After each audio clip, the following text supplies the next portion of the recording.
finished fixing the dash. Obviously you might see that video, but anyway, clock spring in this car is also faulty. So out with the clock spring, let's get it done. Now for those that don't know, a clock spring is a basically a coil inside of the steering, or the back of the steering wheel. So you've got to remove the steering wheel, which obviously the airbag / horn have to come out. Some cars, the side panels have to come out, that sort of thing. But this one's not too bad. There's a couple of screws in the back that back off for the airbag to pop out. There's just one clip on that. Disconnect your 12-volt battery before you muck around with this sort of thing. And then once that's out of the way, there's a bolt. Take the nut off. I'll show you a quick, easy way of loosening the steering wheel, freeing it up and getting it off. The steering column covers, top and bottom, will have to come off because you need to access the harnesses. But basically this coil connects through so that when you turn the steering wheel, all your controls here work. All right, so in this particular car, we've got the horn. Old cars, they used to have a like a disc with a little brush on it, so that when you turned it would actually spin around the disc to make contact for the horn. Okay, with these, because there's so many things, like you've got there's 3 switches on this side, you've got 1 2 3 4 5 6 7 8 switches on this side, you've got the horn, so it's 8 9 10 11 12, and then here we have our cruise control, which is also going through that. So yeah, the cancel, resume, set, up, down. So all of these things are also part of it. So anyway, this is faulty. I get an intermittent fault with the cruise control, turning itself on and off. The mister buttons don't work here. The temperature buttons here don't work. The aircon turns on and off. The mode button works, and the up down volume buttons work, but the skip buttons don't. So it's obviously faulty. It's a very common thing, and it can also, because actually the airbag goes through that clock spring as well. So you can even end up with SRS faults, which I've shown you on other videos. So you have an SRS fault where it's seeing low resistance to the airbag, and that's because of the clock spring. Okay, so enough waffling on. I'll show you where these screws are and how to get them out.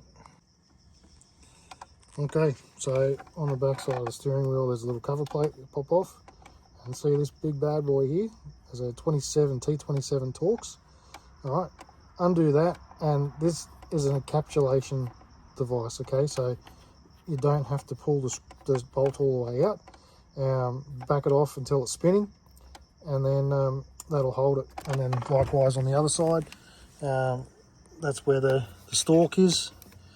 You can see the other screw in there. Okay, so once you've got that done, then the airbag itself just lifts forward.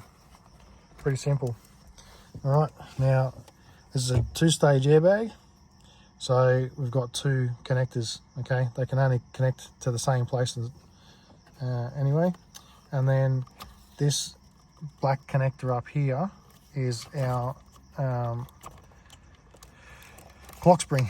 So these are for our controls and the horn.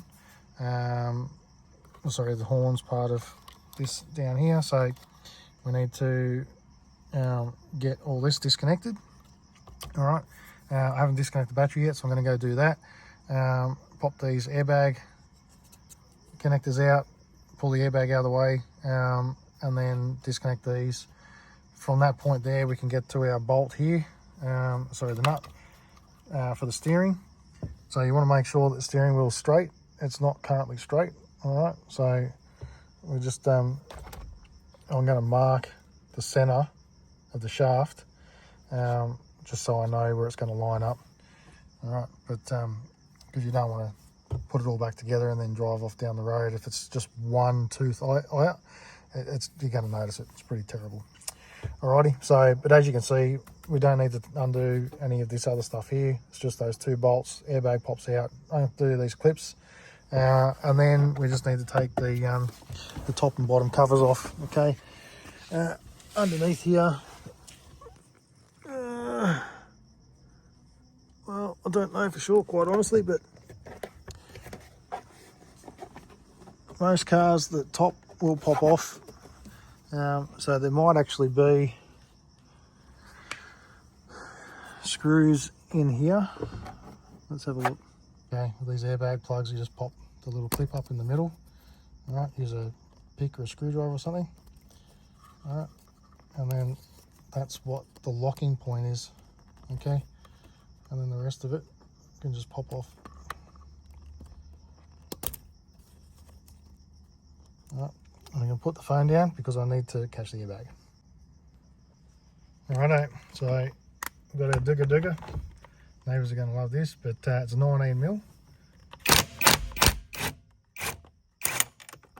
Okay, pull that bad boy off.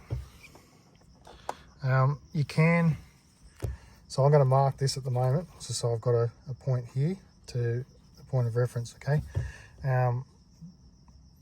You can leave the nut on to free it up. I'm just going to pull it straight off anyway, so it doesn't really matter. I've got everything else disconnected, these 2 harnesses. So this harness here, the yellow harness, the airbag harness, is going to stay because that's the clock spring there. Okay, so that's got to feed back through the steering wheel. Everything else comes with it.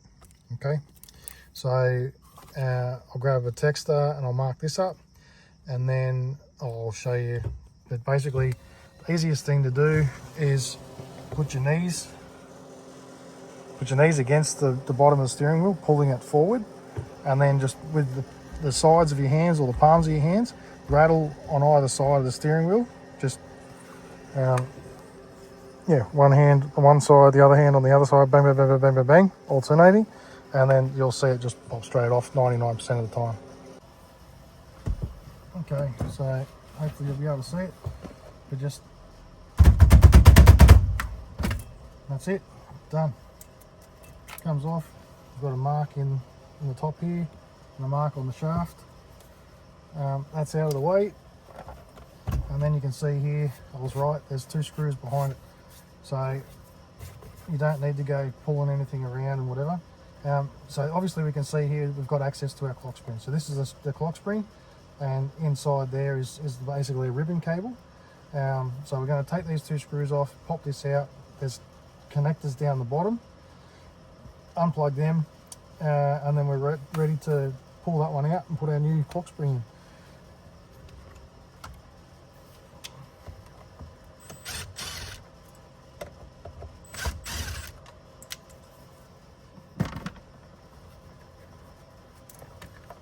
Now, there is usually clips that clip the 2 panels together, so be careful with them.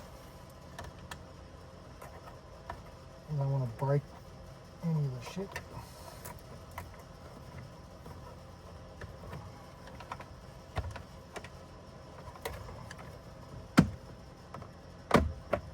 There we go.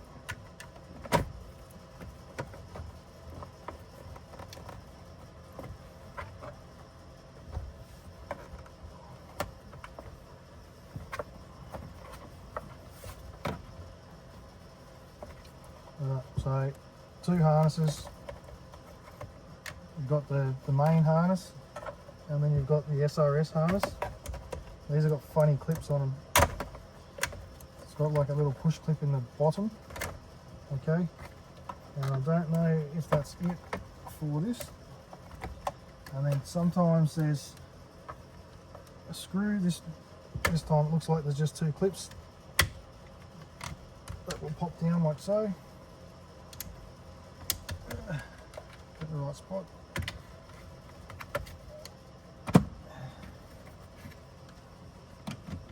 Another clip up the top here. Oop. So I just broke that, but that's a clock spring. All right. So inside it is the broken cable. But yeah, that's rubbish. I'll grab the new one. Let's get the new one in.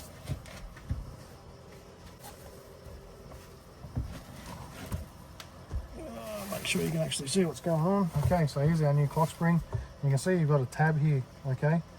This is wound to center. So you've got to make sure that your wheels are straight, which they are. I was pretty confident, but yeah, didn't actually check it.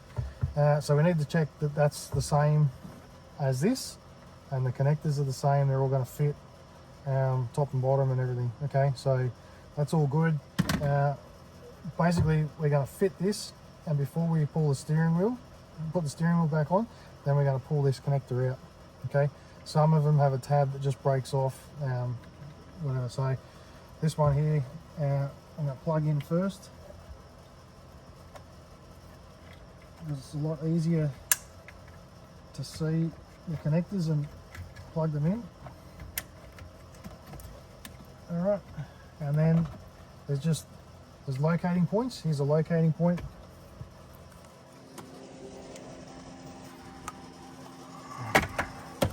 Bloody thing out of the way. So it clips on the back. There's a locator here. There's a locator here. It sort of slides in, okay? And there's a clip just here, and then a locator and a clip. All right. So it's just really making sure that's in the right spot for the locator.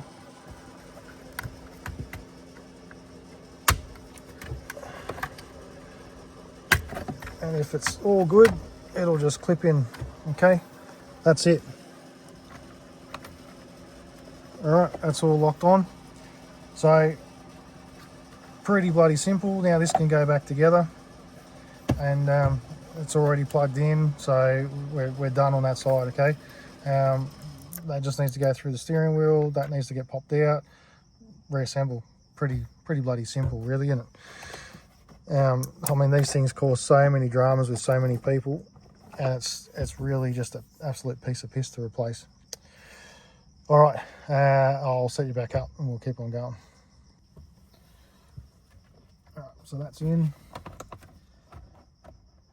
Just get this all located and neat together. So it's just got to go, there's little tabs everywhere. If it doesn't fit, then there's something wrong. So don't force it. It doesn't need to be forced. Didn't force it to pull it apart. Don't force it back together. Okay, should sit neat so that you can barely see the lines. All right, that's it. We're back in.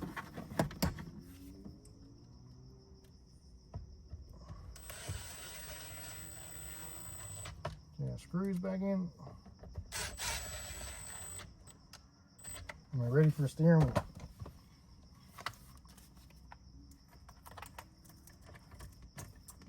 Push them in. This is where that pops out. Simple. This slips over. Now it can't turn, because obviously if you turn that, that's going to cause issues. Now I've just lined up my, so you can see the difference. That's one tooth off. That's lined up. All right. So be careful. Push it in a bit. Plug your harnesses back in. And then we'll get our nut back on.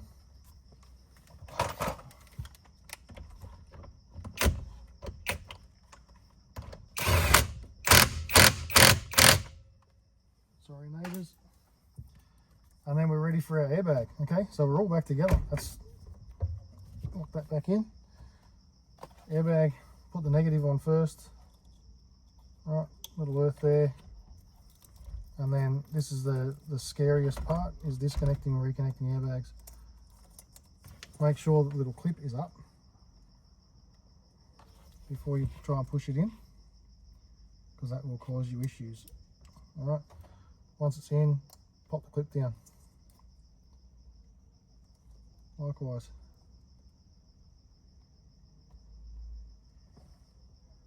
Line it up. Nothing should get forced. All right, it's in, pop the clip in, push the airbag back in. Look at that, it sits nice and neat. And then we can do our two screws up on the sides, which you just need to apply a little bit of pressure in there just to hold it into place while you get the bolts started.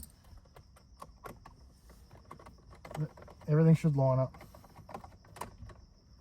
All right, horn should work. I'm not going to test that. It is part of the procedure that you test it. But, oops.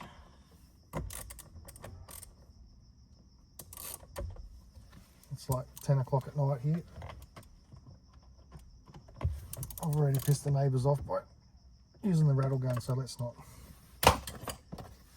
And then our little covers.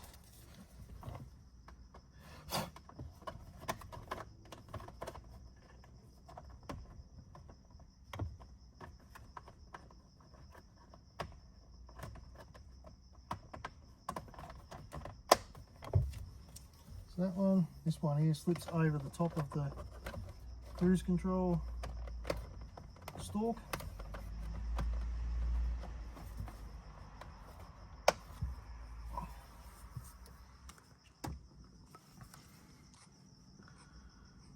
That's pretty bloody simple, eh? I don't know. With explaining and mucking around, it's probably taken me maybe not even 15 minutes.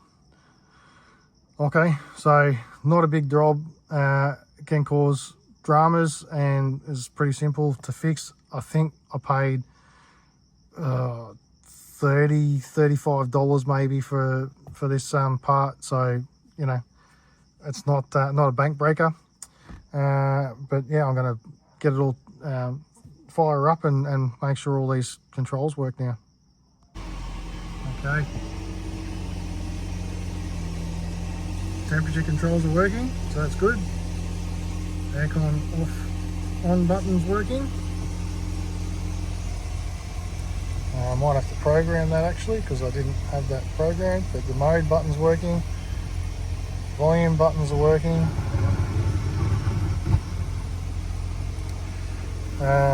Recirculation.